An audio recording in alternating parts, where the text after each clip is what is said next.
नमस्कार, आदाब। मैं Anup Soni crime patrol season 4 में आप सबका स्वागत करता हूं। हम फिर लौटे हैं देश भर से जुर्म की कहानियां लेकर।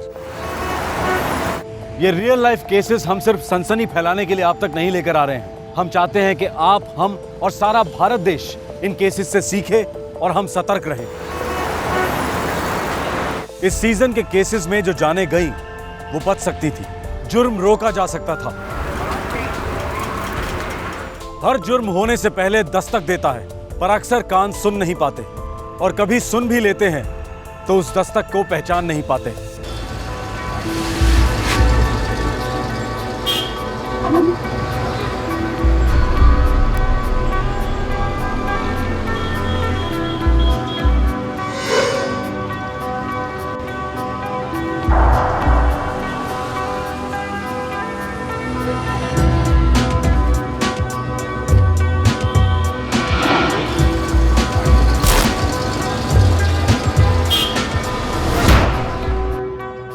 एक नजर जिससे हर लड़की, हर औरत वाकिफ है।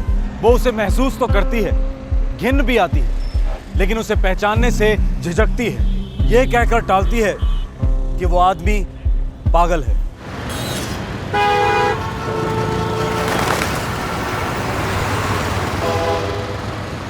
आठ मार्च 2011, नई दिल्ली। दिल्ली के चटवाल परिवार में रोज की तरह सुबह की भागदौड़ मची हुई थी।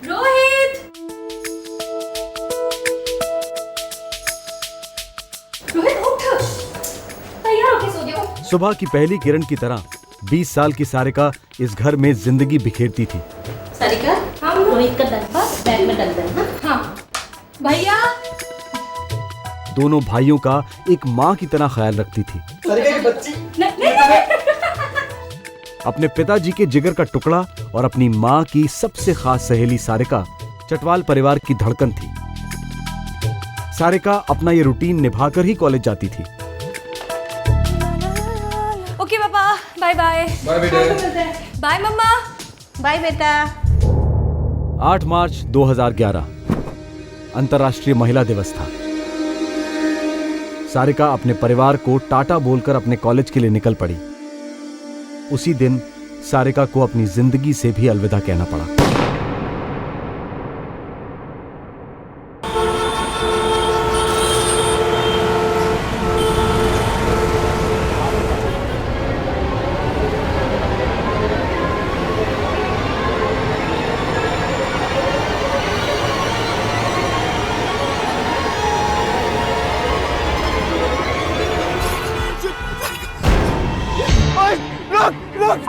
You stop! Look! You...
Sarika का कॉलेज यहां से सिर्फ 2 मिनट की दूरी पर है।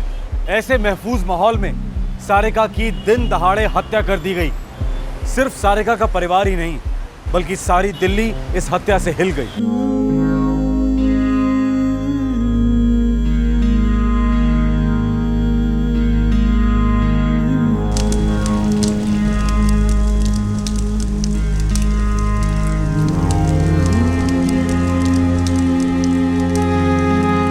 सारिका की मौत ने देश की राजधानी में हलचल मचा दी। आक्रोश सड़कों पर उमड़ आया। दिल्ली प्रशासन, दिल्ली प्रशासन, We want justice! सारिका को न्याय दिलाओ, सारिका को न्याय दिलाओ। We want justice! सारिका को न्याय दिलाओ, सारिका को न्याय दिलाओ। दिल्ली प्रशासन,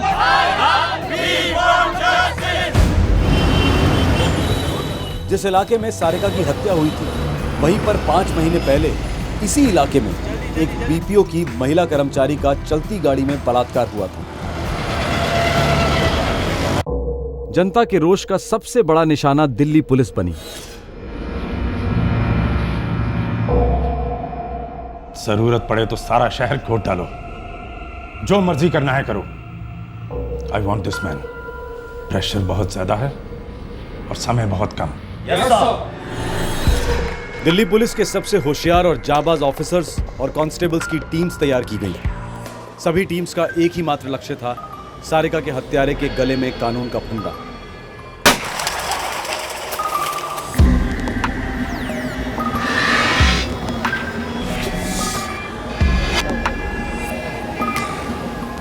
घटनास्थल पर पहुंचकर दिल्ली पुलिस ने अपनी कार्रवाई शुरू कर दी। हटो हटो। अभी इस ब्रिज पे फोन हुआ था, देखा क्या तुमने? तूने देखा क्या इस ब्रिज पे अभी फोन हुआ आप था? उसके बारे में कुछ भी बता सकते हो? कौन था?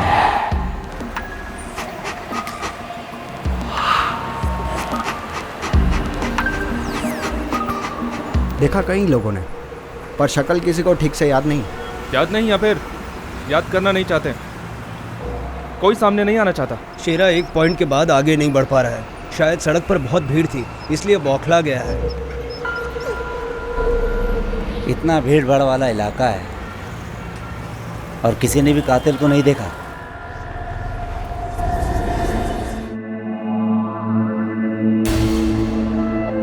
हर चीज यूं की त्यों है। वो कुछ भी लेकर नहीं गया, बस गोली मारी और भाग गया। शायद उतना ही करने आया था, कर गया। मुझे लगता है कि लड़की और कातिल के बीच कोई ना कोई हिस्ट्री जरूर है। नहीं इंस्पेक्टर, मेरी बच्ची बॉयफ्रेंड वाली लड़की नहीं थी, जान थी मेरी। मार दिया बच्ची को। क्यों भाई, क्यों? नो सर, स्टूडेंट नहीं था। कम से कम हमारे कॉलेज का तो बिल्कुल नहीं था। होता तो यूं पहचान लेता। और सारिका का तो किसी से कोई प्रॉब्लम ही नहीं था, फ्रेंड टाइप की थी, किसी से झगड़ा नहीं या कुछ नहीं। वो दिखने में कैसा था? फेस ठीक से देखा नहीं, बस पीछे से देखा था जब वो भाग रहा था। मैंने उसको चेस किया था। पीछे से? कुछ तो बता सकते हो? कोशिश कर सकता हूँ सर।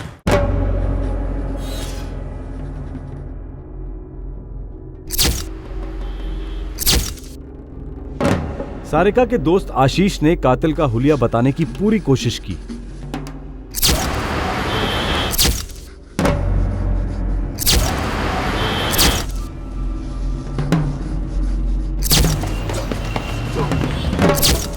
बड़ी मेहनत के बाद एक तस्वीर उभरी। अभी धुंधली थी, पर एक तस्वीर तो थी।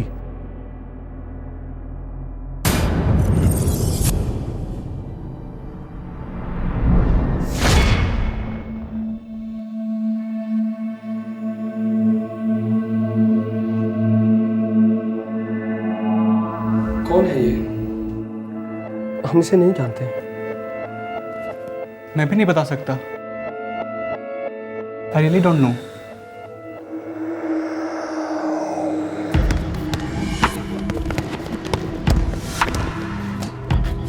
मैडम, इसे पहचानती हैं? नहीं सर। ध्यान से देखिए, यहीं कहीं आसपास देखा हो कॉलेज के। सारिका के कॉलेज के सभी दोस्तों ने कहा कि उन्होंने इस शख्स को पहले कभी नहीं देखा था। पुलिस मानो एक अंधी गली के अंत तक पहुंच गई थी, पर ना तो कत्ल के कारण का पता चला था और ना ही कातिल के बारे में कोई जानकारी मिली थी। क्या सारिका को गलती से मारा गया था या फिर ये एक ब्लाइंड शूटिंग का केस था, जहां बंदूकधारी को ये पता तक नहीं था कि वो किसे मार रहा है। शहर के छोटे बड़े सभी हिस्ट्री शीटर्स का राउंड अप शुरू हो गया। पुलिस ने इन हिस्ट्री शीटर्स की कड़ी पूछताछ की। लगभग 100 से अधिक यूनिवर्सिटी स्टूडेंट से भी पूछताछ हुई। इनमें डे स्कॉलर्स और हॉस्टल में रहने वाले विद्यार्थी दोनों शामिल थे। पर इन सारी कोशिशों के बावजूद कोई ठोस सबूत हाथ नहीं लग रहा था।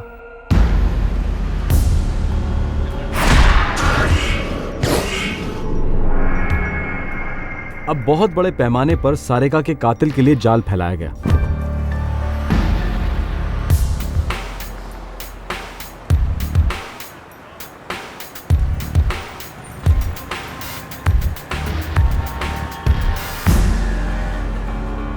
ओम नमो भगवते वासुदेवाय नमः स्वाहा।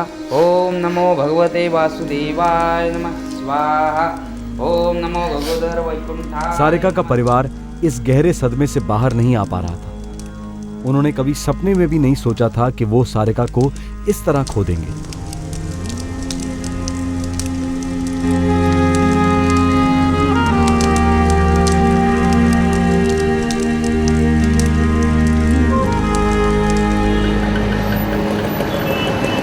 भारत के हर बड़े शहर में छात्राएं बेझिझक घुमा करती हैं, पर आंकड़े बताते हैं कि छात्राओं पर हो रहे जुर्म बढ़ोतरी पर है। इनमें अज्ञात कातिलों के हाथों युवतियों की हत्या दिन ब दिन बढ़ती जा रही है। ये एक गहरी चिंता का विषय बन गया है। पुलिस को शक था कि सारिका जरूर कुछ जानती थी जो उसने शायद नजरअंदाज कर दिया था। दूसरा शक यह था कि शायद सारिका अपने हत्यारे से परिचित थी। आखिरकार इस केस के अंधकार में एक रोशनी की किरण पहुंच गई। पुलिस के खबरी ने एक जबरदस्त टिप दी।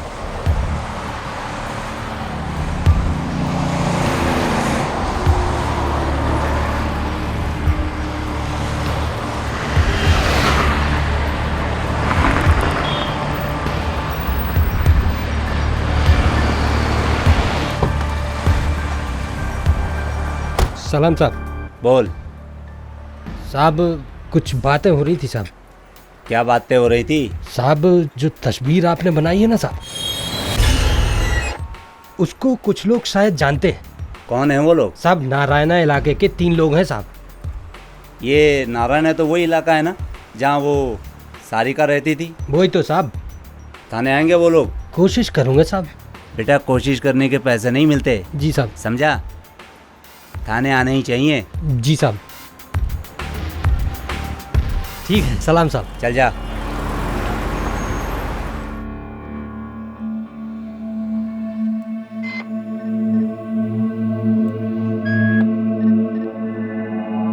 सब कुछ साल पहले हमने एक बंदे को पीटा था। तो कुछ नहीं साहब, वो बंदा शायद यही था, श्याम सिंह।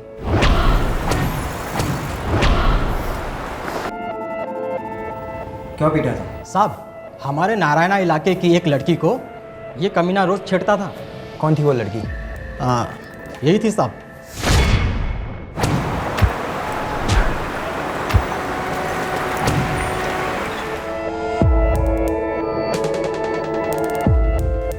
कब की बात है ये? 3-4 साल पहले की बात है। 3-4 साल यानी 2007। सारिका ने 2007 में हाई स्कूल पास किया था। ये आदमी अब कहाँ मिलेगा?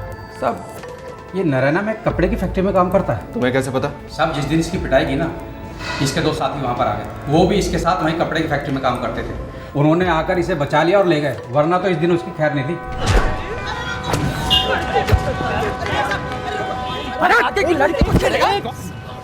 अरे क्या हो गया? समझा देना इसको, सुअर के बच्चे को। आज के बाद हमारी मोहल्ले की किसी लड़की की तरफ आंख उठाकर देखा ना तो साले की आंखें फोड़ दूंगा। समझा देंगे, अगली बार से नहीं होगा। अगली बार से ऐसा हुआ ना तो समझाने लायक नहीं छोड़ूंगा।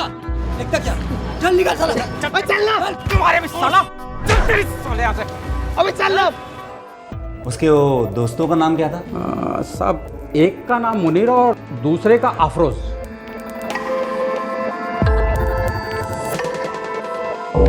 मैं ये बात पहली बार सुन रहा हूँ। एक बार नहीं, ये आदमी 2 बार पिट चुका है श्याम सिंह, और वो भी आपके मोहल्ले वालों से, पर आपको पता ही नहीं है। नहीं, सारिका ने हमें कभी कुछ नहीं बताया। अगर बता दी तो हमें पुलिस कंप्लेंट करते ना। इस आदमी को तो मैं। ये आदमी श्याम सिंह कौन है? यहीं पास के कारखाने में काम करता था। अभी कहाँ है? अभी का तो पता नहीं, लेकिन बहुत जल्दी सब कुछ पता चल जाएगा।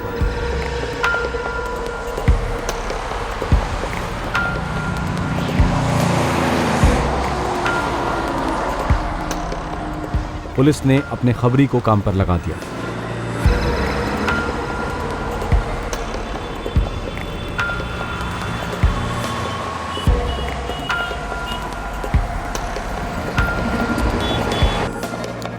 साहब, श्याम सिंह को 2007 में छेड़खानी की इस घटना के बाद फैक्ट्री के मालिक ने उसे नौकरी से निकाल दिया था। अब वो कहाँ है किसी को कुछ पता नहीं। हाँ, लेकिन उसके 2 दोस्त। कौन? मुनीर और अफरोज?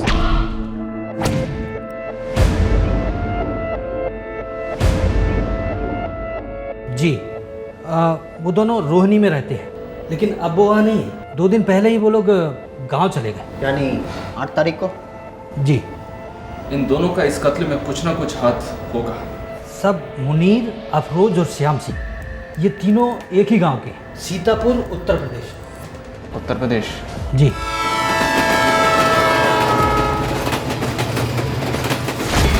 दिल्ली पुलिस अब यूपी में दाखिल हुई, सीतापुर में मुनीर और अफरोज को ढूंढने के लिए।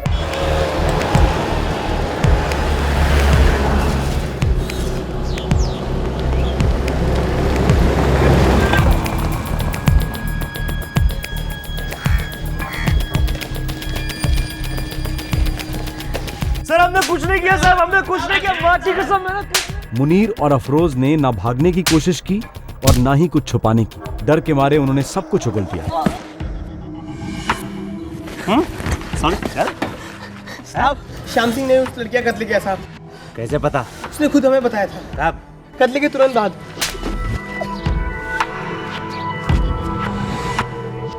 कहाँ मिलेगा ये श्याम सिंह? साहब हम गुड़गांव स्टेशन पर अलग हो गए थे साहब। हम डर गए थे साहब। गोली मार दी, उसी लड़की को गोली मार दी। पागल हो गया है क्या? साले गोली क्यों मारी तूने? अबे बोलता क्यों नहीं? कुछ मत बोल। अब ना हमें कुछ बोलना है और ना ही कुछ सुनना है। साला खुद तो डूबेगा, हमें भी नहीं डूबेगा। सही बात है, बहुत झेल लिया इसे। दोस्ती दोस्ती गई भाड़ में। तू जा अपने रास्ते और मैं चला अपने रास्ते। अरे भाई मुझे मत छोड़ के जाओ यार। देख श्याम सिंह, खून तूने किया है, तेरे लिए हम क्यों फांसी पे लटके? साला इसके साथ तो 2 मिनट भी नहीं रहना चाहिए। पागल हो गया है ये, पागल। चल यार। अरे रुक जाओ भाई।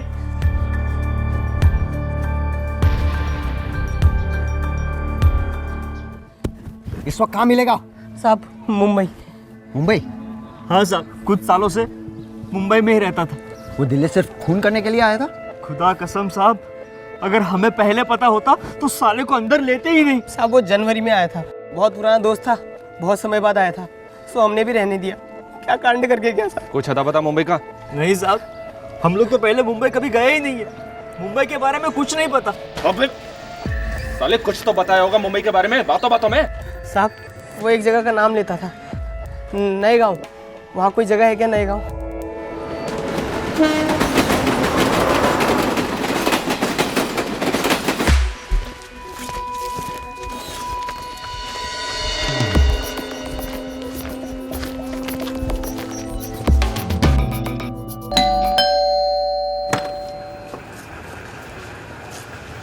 जी हाँ साहब, श्याम सिंह यहीं रहता है मेरे साथ। रिश्तेदार है तेरा? नहीं साहब, दोस्त है मेरा। क्या हुआ साहब? कहाँ मिलेगा तेरा ये दोस्त? बोला नहीं साहब, 1 महीना पहले जो गया तब से अभी तक उसकी कोई खबर नहीं है साहब। पर कल रात को मुझे मोबाइल दिया था साहब। क्या कह रहा था? बोला नाके के पास जो एवरेस्ट रेस्टोरेंट है सुबह 11 बजे मिलना।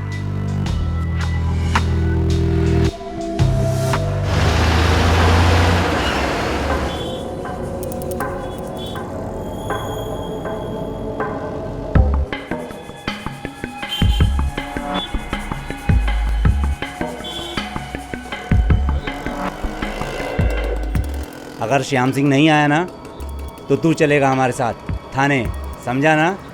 साहब श्याम सिंह ने जो बोला मैंने आपको वही कहा साहब। वो नहीं आया तो इसमें मेरी क्या गलती है साहब? मुझे तो पता ही नहीं साहब क्या हुआ और क्या नहीं। मुझे जाने दो साहब। बेटा हम भी नहीं चाहते कि तू हमारे साथ रहे। जैसे ही श्याम सिंह आएगा तेरी छुट्टी।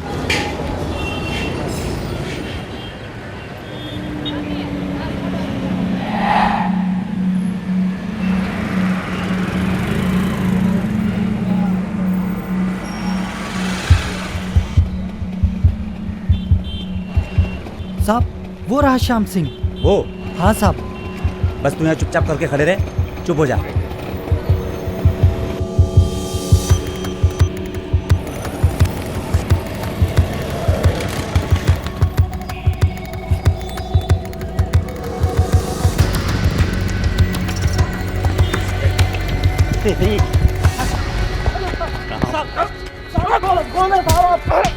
चल चल चल चल। कौन है आप लोग? कौन?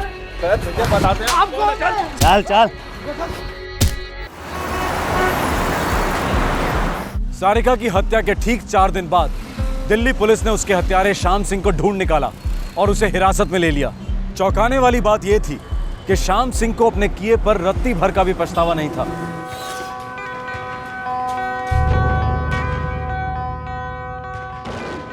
आरोपी को देखकर सारिका के घर वालों की वही प्रतिक्रिया थी जो स्केच देखकर हुई थी। उन्होंने कभी इस शख्स को पहले देखा तक नहीं था।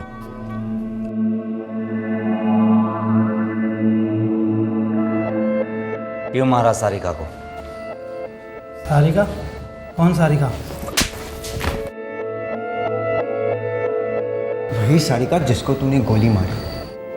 उसका नाम सारिका था? श्याम सिंह को तो सारिका का नाम तक नहीं पता था और उसने सारिका की हत्या कर दी। सारिका भी न श्याम सिंह का नाम जानती थी और ना ही उसे उसके बारे में कोई जानकारी थी। फिर हत्या का कारण क्या था? ऐसी भी क्या नफरत थी? साहब बहुत प्यार करता था मैं उससे, उसको घरवाली बनाना चाहता था।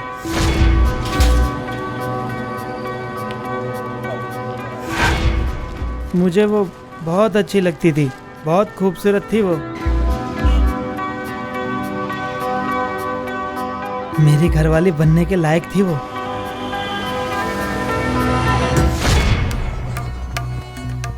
सारिका श्याम सिंह की विकृत नजर की पहली शिकार नहीं थी।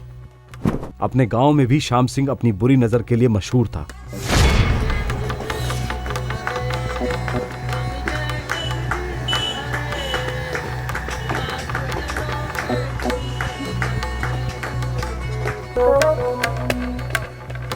श्याम सिंह अपनी बदतमीजियों के लिए कई बार पिट चुका था।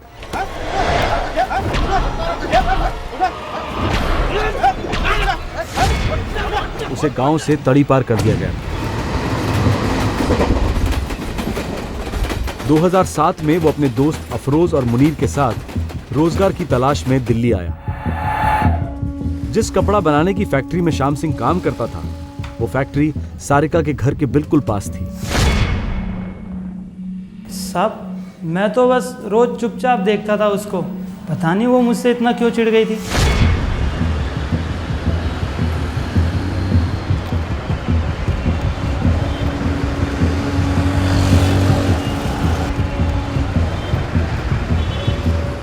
भैया भैया भैया वो लड़का मुझे छेड़ रहा है। बात साले। मुझे बहुत पिटवाया उसने। लड़की को छेड़ता है। अरे भाई साहब, मेरी नौकरी भी चली गई। मैं दिल्ली छोड़कर मुंबई चला गया।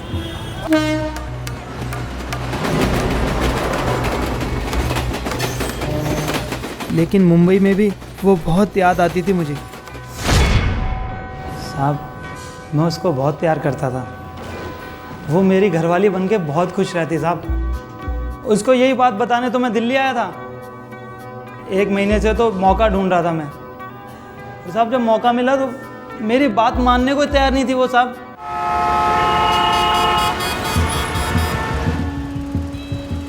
सुनिए, मुझे कुछ बात करनी है आपसे। डरिए मत, कुछ नहीं करूंगा आपको। डरोगे तुम? शोर मचाऊंगी तो फिर से पिटोगे। मैं फिर लौटूंगा और अपने दिल की बात बोल कर ही रहूंगा। क्या? जाओ यहाँ से। अरे सुनिए, आप भी अपने दिल की बात बोल दीजिए ना। मुझे पता है आप भी मुझे बहुत चाहती हैं। आप मेरी हो। मैं आपको बम्बई ले जाने के लिए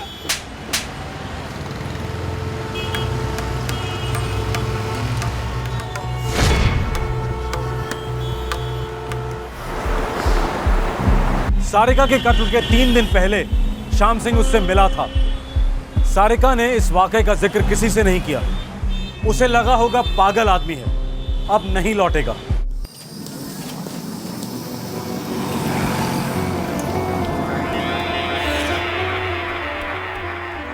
हम खाना खा ले।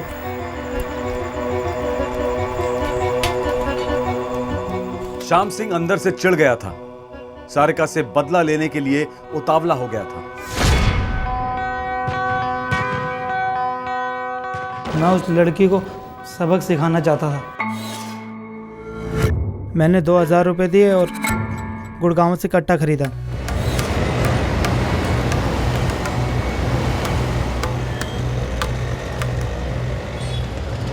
फिर गया उस लड़की के पीछे।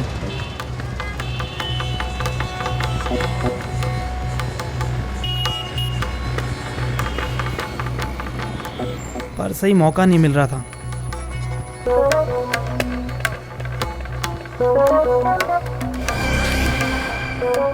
मैंने कहा कल देख लूंगा।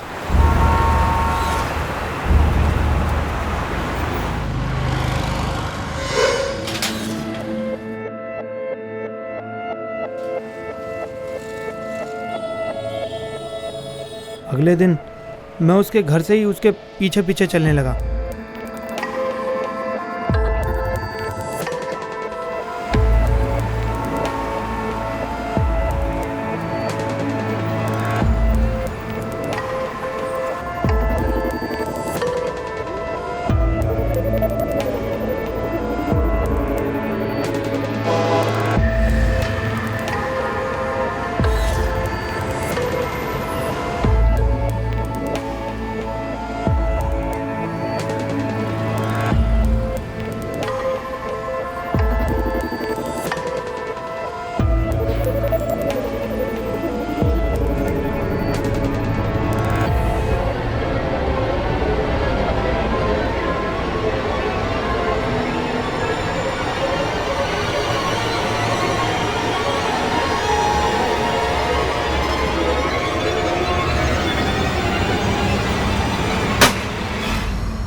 साहब वो बहुत अच्छी थी, मेरी घरवाली बनती तो ज़िंदगी बन जाती उसकी।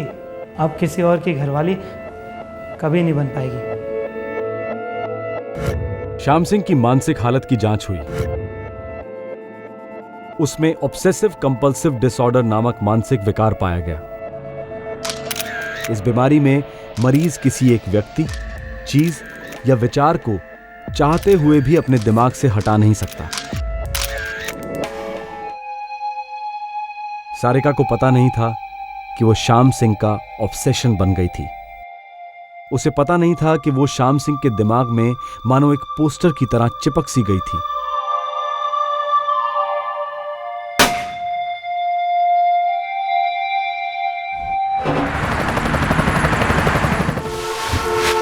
क्राइम पेट्रोल सीजन 4 में आप सभी दर्शकों का स्वागत है। शादी करोगे मुझसे? प्यार करता हूँ तुमसे। मैं तुम्हारे बिना मर जाऊंगी। तुम झूठे निकले तो? मुझे भूल गए तो? कभी नहीं, हमेशा साथ रहेंगे। मैं तुम्हारे बिना मर जाऊंगी। प्यार करता हूँ तुमसे। झूठे निकले तो? कभी नहीं। आई लव यू। कहते हैं प्यार में दिमाग काम नहीं करता, और अगर प्रेमी युवा हो तो दिल भी पीछे रह जाता है।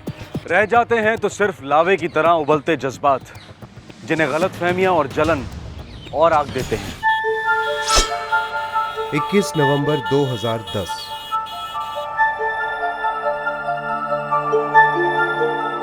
अहमदाबाद की रहने वाली पूनम रोज की तरह अपने कॉलेज के लिए निकल पड़ी।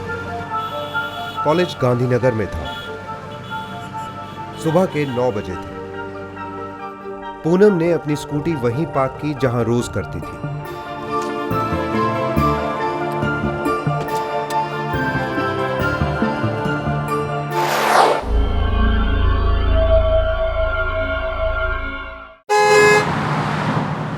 रोज की तरह वही स्टेट ट्रांसपोर्ट बस ली जो उसे गांधीनगर ले जाया करती थी।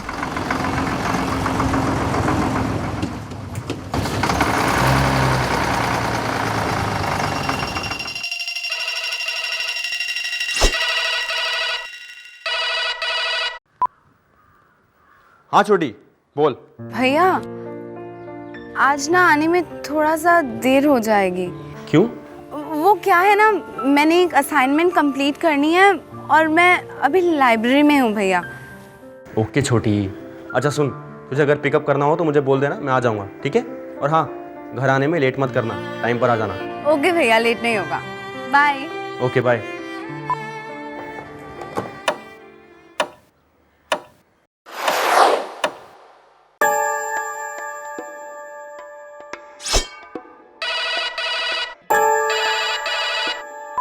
हाँ मयूर, बोल। गौरव, पूनम कहाँ है? पूनम कॉलेज में है, उसका कोई असाइनमेंट था, मुझे बता रही थी, फोन आया था उसका। बोल रही थी कुछ आने में देर हो जाएगी उसको। एक काम कर, उसके सेल पे ट्राई करना। 1.5 घंटे से फोन ट्राई कर रहा हूँ, नहीं मिल रहा है। नेटवर्क नहीं होगा यार। उसका फोन स्विच ऑफ है गौरव। अच्छा मैं एक काम करता हूँ, उसके दोस्त लोगों को फोन करके पूछता हूँ, ठीक है? ओके। शू आज से गौरव? कुछ नहीं, वो छोटी का सेल स्विच ऑफ बता रहा है। पूनम के भाई ने उसे फोन करने की कोशिश की पर उसका फोन लगातार स्विच ऑफ आ रहा था।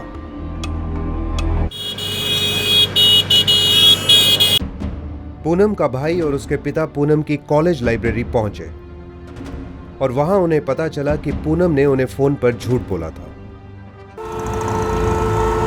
देर रात हो गई थी लेकिन पूनम की कोई खबर नहीं मिली। उसका सेल फोन स्विच ऑफ ही रहा।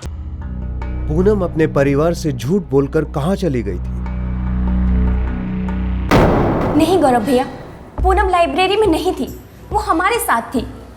और सर, वो बस में भी हमारे साथ थी। तुमसे आखिरी बार कब बात हुई पूनम की? सर, हम हाईवे पे उतरे, उसके बाद अपने अपने घर चले गए।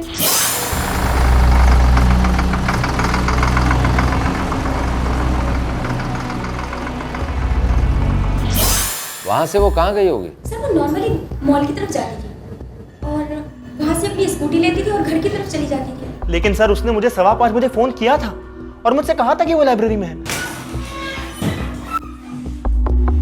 तो सर 5:15 बजे जो फोन आया था वो SG हाईवे से आया था सर।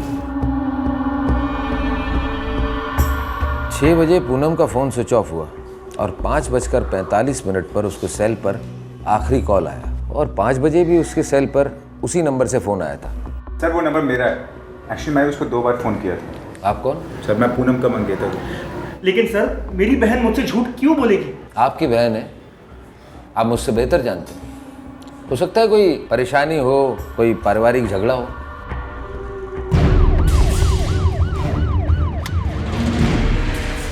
पुलिस को पूनम की स्कूटी वहीं से मिली जहां वो रोज पार्क करके कॉलेज जाया करती थी।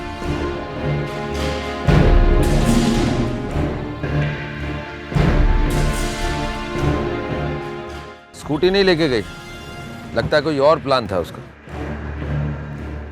आपकी सिस्टर की मंगनी अरेंज थी? हाँ बिल्कुल। पर क्यों? नहीं, मेरा मतलब है कि वो इस मंगनी से खुश तो थी ना। पहले को कोई अफेयर या कोई बॉयफ्रेंड? मयूर और पूनम की सगाई को अब 1.5 साल हो गए। मनसुख भाई और मैं बहुत पुराने दोस्त हैं। हम लोग साथ ही काम करते हैं और मयूर मेरा ही टिकला है। मयूर से पहले पूनम की सगाई एक डॉक्टर के साथ हुई थी जो बाद में टूट गई। फिर मुझे लगा पूनम हमारे मयूर के लिए बिल्कुल बिल्कुल सही है। मैंने पहले क्यों नहीं सोचा?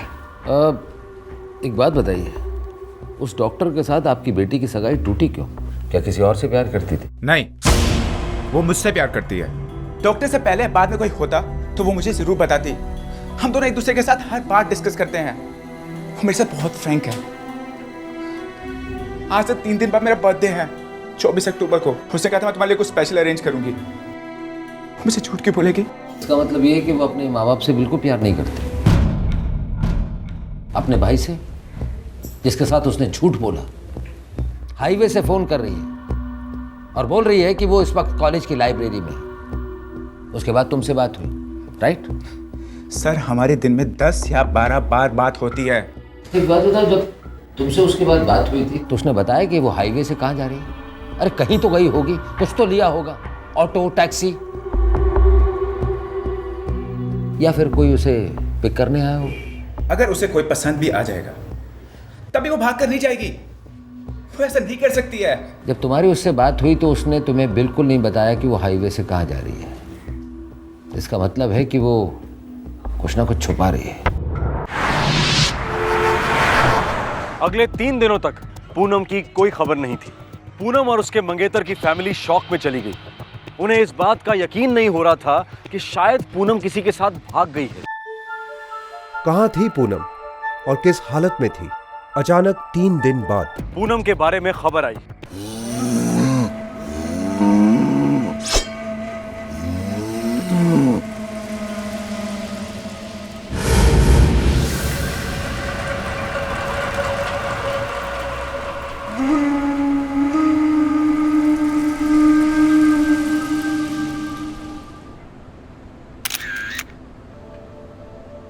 लाश पूनम की थी।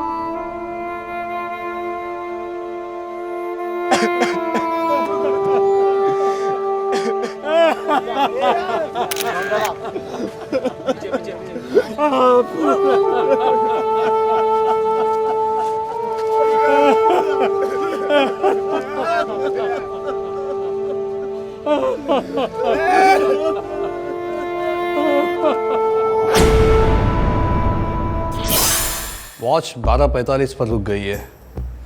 अब ये दिन के है या रात के, ये तो एग्जामिनेशन के बाद ही पता चलेगा। डॉक्टर साहब, कोई घाव या चोट का निशान? नहीं, ऐसी तो कोई निशानी नज़र नहीं आई, लेकिन उसके फेफड़े में पानी भरा है। कब ये कि जिस वक्त ये पानी के अंदर थी उस वक्त जिंदा थी? करेक्ट। अगर पानी में उसकी सांसें नहीं चलती होती तो पानी अंदर जाता ही नहीं। Inspector Gohil, the full chances कि ये लड़की ने सुसाइड किया है। नामुमकिन है ये नहीं हो सकता। मेरी बेटी पूनम इतनी कमजोर नहीं थी कि वो आत्महत्या करे। नहीं कर सकती वो आत्महत्या। सही कहते हैं बापूजी आप। पूनम ऐसे नहीं कर सकती। देखिए, मैं जो भी कुछ कह रहा हूँ पोस्टमार्टम की रिपोर्ट के हिसाब से कह रहा हूँ। पूनम की बॉडी बहुत खराब हो चुकी है और मैं बहुत जल्दी उसका दूसरा पोस्टमार्टम करवाने वाला हूँ, ये पता करने के लिए कि आखिर उसकी मौत कितने बजे हुई।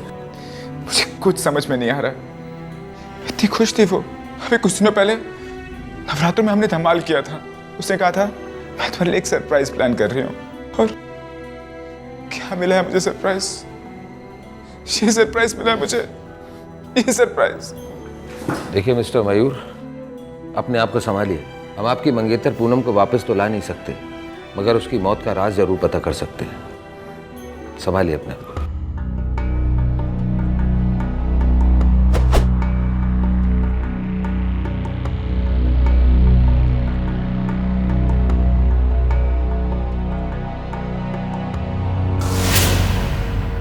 ये नहर शॉपिंग मॉल से 10 मिनट की दूरी पर है। सर, पूनम शॉपिंग मॉल के पास ही अपनी स्कूटी पार्क करती थी। पूनम जहाँ उतरती थी बस से, वहाँ से ये जगह 15 मिनट की दूरी पर है। मतलब ये कि बस स्टॉप से उतरने के बाद वो अपनी स्कूटी के लिए बढ़ी और उसी बीच कुछ हुआ। सर, स्कूटी के पास जाने के बजाय नहर के पास चली गई होगी और कूद गई होगी। पहले से ही सोच लिया होगा सर, प्लानिंग की होगी। आशीष, तुमने बॉडी को अच्छे से स्टडी किया? रिस्ट वॉच और सगाई के रिंग के अलावा हमें कुछ नहीं मिला। उसका ना बैग, ना पर्स, ना सेल फोन। वो सारी की सारी चीजें कहाँ हैं? कोई भी सुसाइड करने वाला आदमी इन सब चीजों की तरफ ध्यान नहीं देता। एक्सक्यूज। हेलो इंस्पेक्टर गोहिल, मौत 3 दिन पहले ही हो चुकी थी। उसी रात जब वो गायब हुई थी? हाँ, तकरीबन 12:15 और 12:25 के बीच में मौत हुई थी। मतलब ये कि उसकी घड़ी रुकने के ठीक 20-22 मिनट के बाद? That's right. Okay doctor, thank you. Sir, वहाँ पे कुछ नहीं मिला। लड़की की एक भी चीज़ हाथ में नहीं आई। आशीष, हाईवे पे अपनी सहेलियों से मिलने के बाद 7.5 घंटे बाद उसकी मौत हुई और उसके ठीक 4 घंटा 45 मिनट पहले उसकी मयूर से आखिरी बार बात हुई। सर, उसी दौरान ही कुछ हुआ होगा। आखिर ऐसा क्या हुआ होगा कि उसने सुसाइड कर लिया?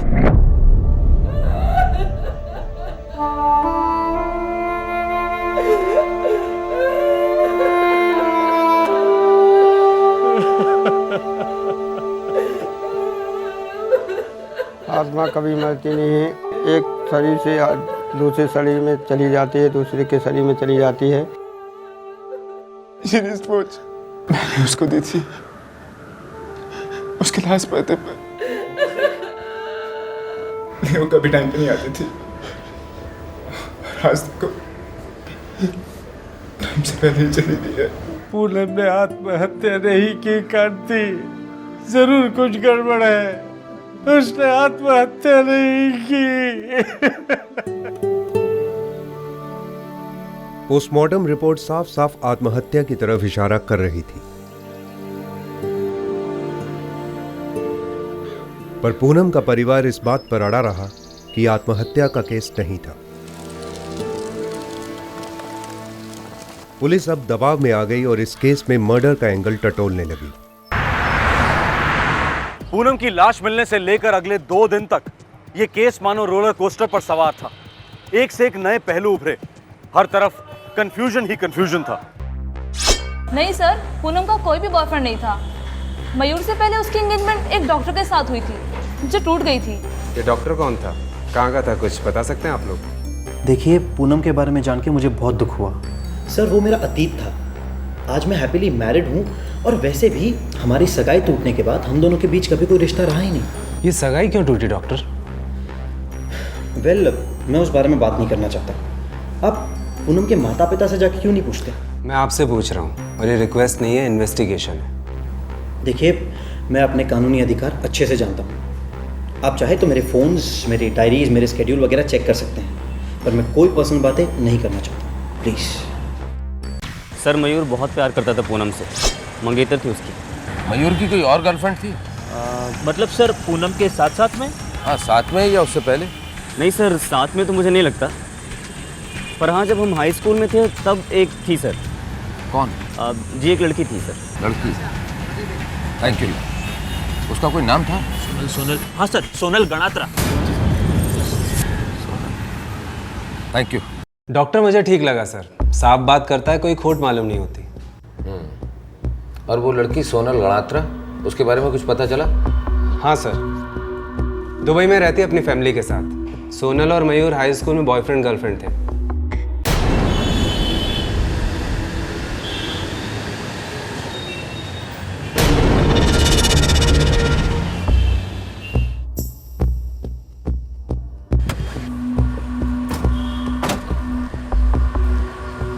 ये सोनल का क्या चक्कर है? सोनल मेरी एक्स है, सालों पहले की, लेकिन उसका इस केस से क्या ताल्लुक है?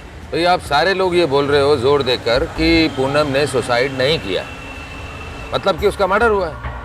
अब इस केस का ताल्लुक तो सबके साथ है, आपके साथ भी। I don't believe this. आप मुझ पर शक कर रहे हैं? बिल्कुल शक कर रहे हैं, और अब आपका फर्ज बनता है कि आप हमें सब कुछ साफ साफ बताएं। चलो मुझे जल्दी से बताओ कि ये सोनल के साथ आपका अफेयर क्यों टूटा? कमाल करते हैं आप, रिश्ता था, टूट गया। हम दोनों को ऐसा लग रहा था कि हम साथ में नहीं रह सकते, अलग हो गए। That's it. वैसे हम सबको पता था मयूर और सोनल के बारे में, लेकिन वो तो बहुत पहले की बात थी। दोनों परिवार वालों को दोनों बच्चों के अतीत के बारे में मालूम था। हम दोनों की तरफ से कोई प्रॉब्लम नहीं थी। दरअसल हम तो बहुत खुश थे कि ये दोनों मिलकर अपनी अपनी बुरी यादें मिटा देंगे। देखिए सर, अब खामों का हम घर वालों पर शक कर रहे हैं। ये पक्का किसी थर्ड पार्टी का काम है। आपकी बहन के ऊपर कोई सेक्सुअल असॉल्ट नहीं हुआ है, बस मर्डर। और मुझे पक्का यकीन है कि वो कातिल को बहुत अच्छे से जानती थी।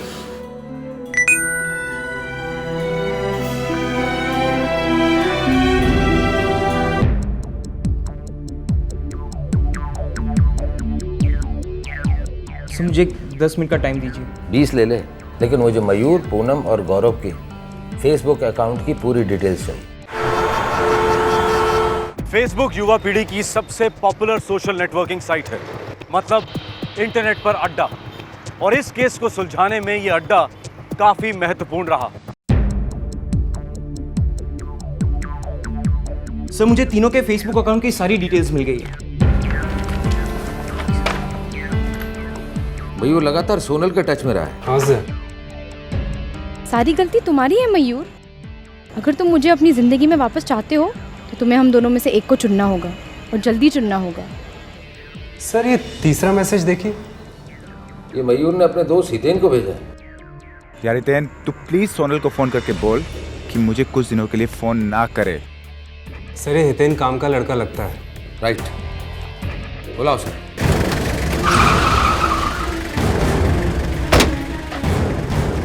हितेन मयूर का खास दोस्त था, दोनों एक साथ पढ़ते थे। ये आप क्या बात कर रहे हैं सर? मुझे इस बारे में कुछ नहीं पता है। पर हमें कुछ कुछ पता है। दरअसल काफी कुछ पता है। 21 अक्टूबर की शाम 6 बजे पूनम हाईवे से गायब हुई और उसी हाईवे पे शाम 6 बजे तुम और तुम्हारा फोन मौजूद था। सर, हाईवे पर से हजारों लाखों लोग रोज गुजरते हैं। मैं भी शायद कहीं आ जा रहा था सर। वो भी रिकॉर्ड है हमारे पास। शाम 7:30 बजे तुम्हारा फोन उस नहर के पास मौजूद था जहां पर हमें पूनम की लाश मिली। वहां पर तो हजारों लोग नहीं थे। शायद तुम गए होगे वहां पर टहलने के लिए।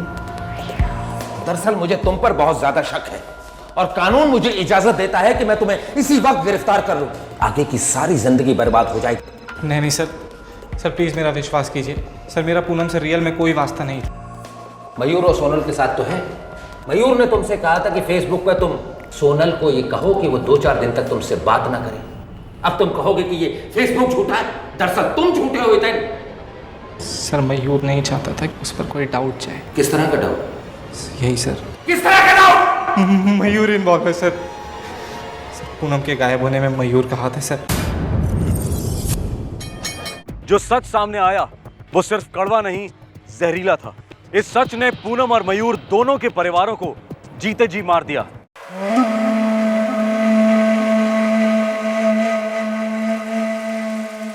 मयूर तुम्हारा दोस्त हितेन जितना जानता था सब उगल चुका। अब पूरी कहानी मुझे तुमसे सुननी है क्योंकि ये सारी कहानी तुम ही ने लिखी है। ना मैं पूनम से शादी करना चाहता था, ना सगाई। पापा ने फोर्स किया। उन्हें अपनी दोस्ती निभानी थी। मुझे लगा पूनम हमारे मयूर के लिए बिल्कुल बिल्कुल सही है। मैंने पहले क्यों नहीं सोचा? और मुझे मेरे प्यार से दूर कर दिया। मैं सिर्फ सोनल से प्यार करता हूँ, सिर्फ सोनल और कोई नहीं। पूनम और मेरा रिश्ता एकदम ठीक चल रहा था, लेकिन इस नवरात्रि में सब कुछ बदल गया।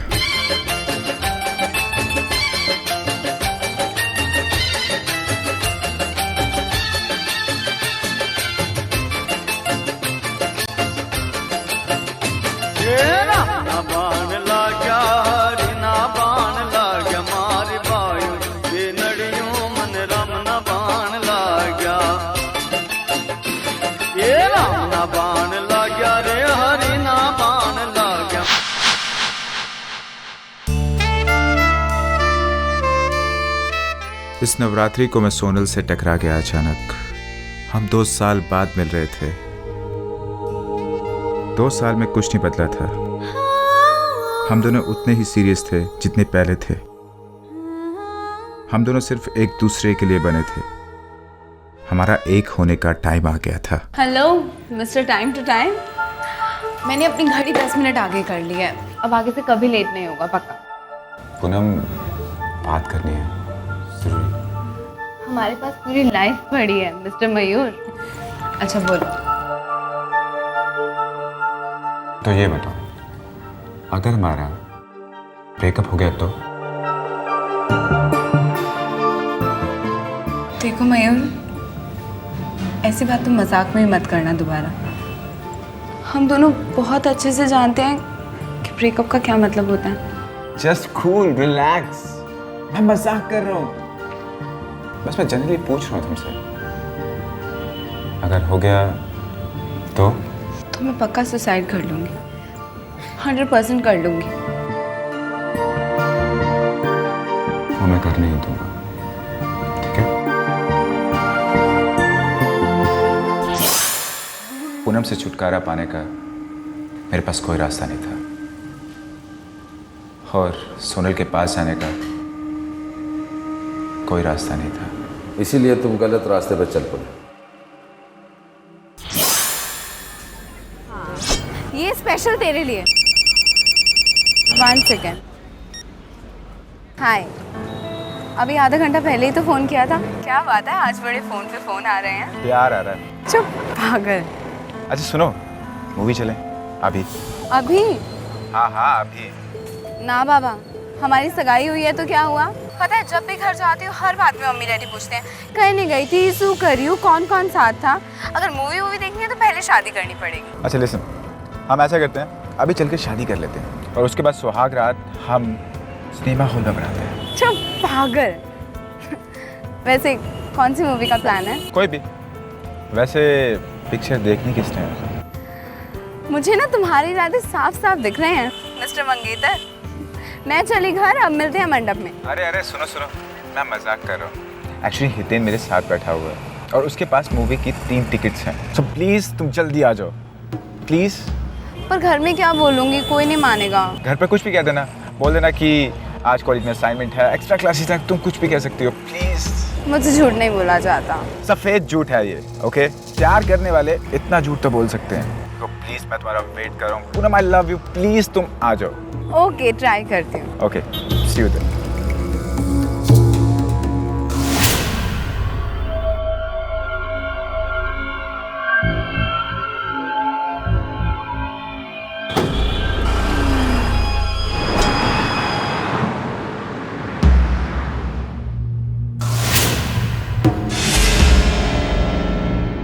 पूनम ग्राफिक डिजाइन की स्टूडेंट थी और मयूर चार्टर्ड अकाउंटेंसी का। दोनों ने आपस में तय किया था कि अपनी अपनी पढ़ाई खत्म करने के बाद वो शादी करेंगे।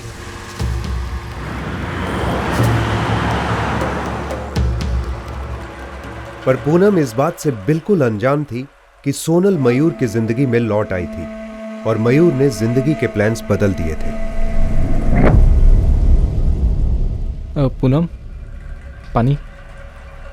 Thank you.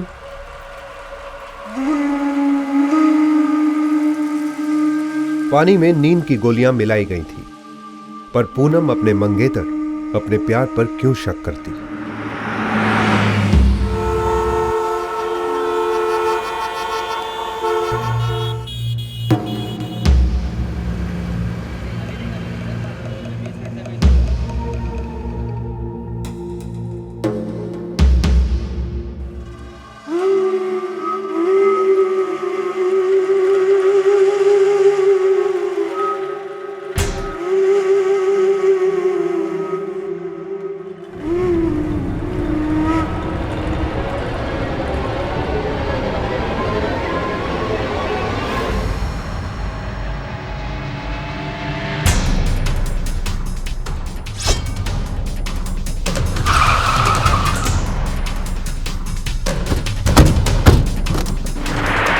खत्म हो गई। चल इस कचरे कोई और फेंक देते हैं हाईवे पे, किसी को पता नहीं चलेगा। चल जल्दी कर। क्या हुआ? ओह शिट, मैं उसके हाथ से घड़ी निकालना भूल गया। मुझे लगा था उसकी बॉडी कभी नहीं मिलेगी। हर क्रिमिनल को ऐसा ही लगता है और लास्ट में उसकी लग जाती है।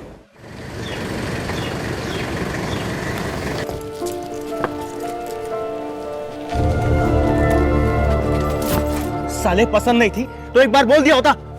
मेरी छोटी को मारने की क्या जरूरत थी? मेरे बापू ने मेरे प्यार को मार डाला। मैंने कहा था ये सगाई नहीं करनी है, उन्होंने मेरी नहीं सुनी तो तुम लोग क्या सुनते?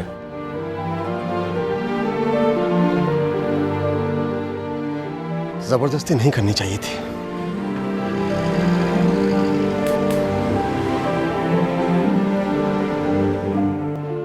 मयूर का प्यार पूनम के लिए कब नफरत में बदल गया, मासूम पूनम को इस बात का अंदेशा तक नहीं हुआ। मयूर के जुर्म ने उसकी प्रेमिका सोनल को अंदर तक झकझोर दिया। मयूर इस सगाई से खुश नहीं था। सोनल जानती थी कि मयूर अब किसी और का है। मयूर ने पूनम के साथ ब्रेकअप की बात तो छेड़ी थी, दरारें नजर आ रही थी, हवा में अनबन के सिग्नल्स तो थे, लेकिन पूनम शायद उन सिग्नल्स को पकड़ नहीं पाई। मयूर अगर पूनम को मार डालने की बजाय सगाई तोड़ देता तो क्या होता? दोनों परिवारों के बीच शायद रिश्ते टूट जाते, लेकिन 20 साल की पूनम जिंदा तो रहती। जान है तो जहान है। इस केस में एक मासूम की जान गई और 2 परिवारों का जहां लुट गया। हर जुर्म दस्तक देता है। ध्यान से सुनिएगा, जाने बच सकती है। फिर मिलेंगे। जय हिंद।